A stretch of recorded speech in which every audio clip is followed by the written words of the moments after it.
Speech content of Virendra D. M. Heskar, Urb Infrastructure Developers Limited, Chairman and MD.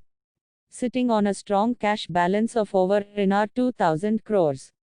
Q1 of FY21 was a challenging quarter marked by the national lockdown, as well as smaller localized lockdowns, affecting our business through constrained toll collections as well as lack of construction. As the intensity of lockdown and associated restrictions are being relaxed across the country now, we are witnessing an equally strong recovery and expect to achieve normalcy in coming months.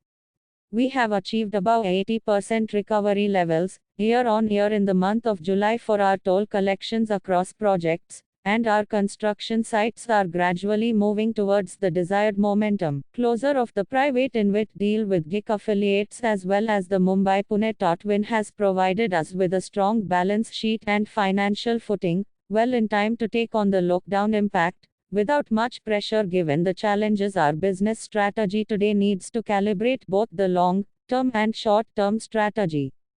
Considering the same broad strategy, we have chartered it as follows. For the long term, as regards protecting the long-term value of assets, the same will be achieved with extension in concession period granted by NHAI. The moratorium granted by banks will also push down the repayment to a later date, thus helping the NPV. Cumulatively, the NPV is likely to remain unaffected due to these measures. So looking at current quarter post adjusting for the compensation as per concession agreement, we would be at a net profit of INR 54 crores versus a loss of INR 30 crores as reported for now, as we have excluded compensation income following prudent policy of revenue recognition. A better and more relevant variable to track our performance would be the cash profit, which even with current pressure has remained positive at INR 206 crores.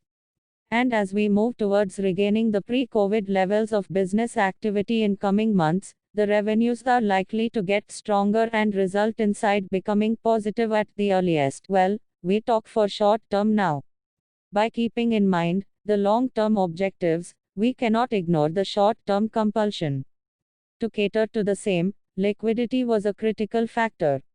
In the past 3 months, we have worked closely with our bankers to ensure that we raise sufficient cash, considering the fact that significant amount of cash on hand was to get deployed for Mumbai-Pune, and we have remained fairly successful in the same. Following the strategy, URB today is sitting on a strong cash balance of over INR 2,000 crores, fairly comfortable to compete and take up new boat projects coming up for bidding.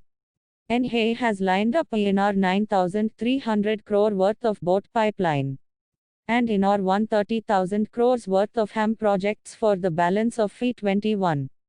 This opens up a large opportunity for us, and we would target to be in anywhere between INR 7,000 crore to INR 10,000 crore worth of orders from this particular pipeline. We have recently been awarded HAM projects totaling up to INR 1,755 crores in the state of Gujarat along the proposed Vadodara-Mumbai Expressway.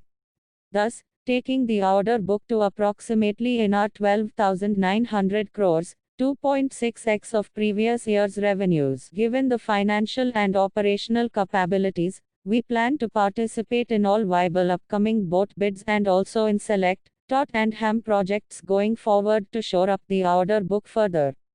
We continue to excel on quality of projects, and 9 of our projects have received excellent ratings by NHAI as a part of their trial started recently to monitor and improve quality of highways. Projects are assigned weighted score under 3 categories: highway efficiency, highway safety, and user services. Resulting combined score is used to provide overall rating, where as of now, 9 of our projects have received an excellent rating and evaluation of a few others is still underway.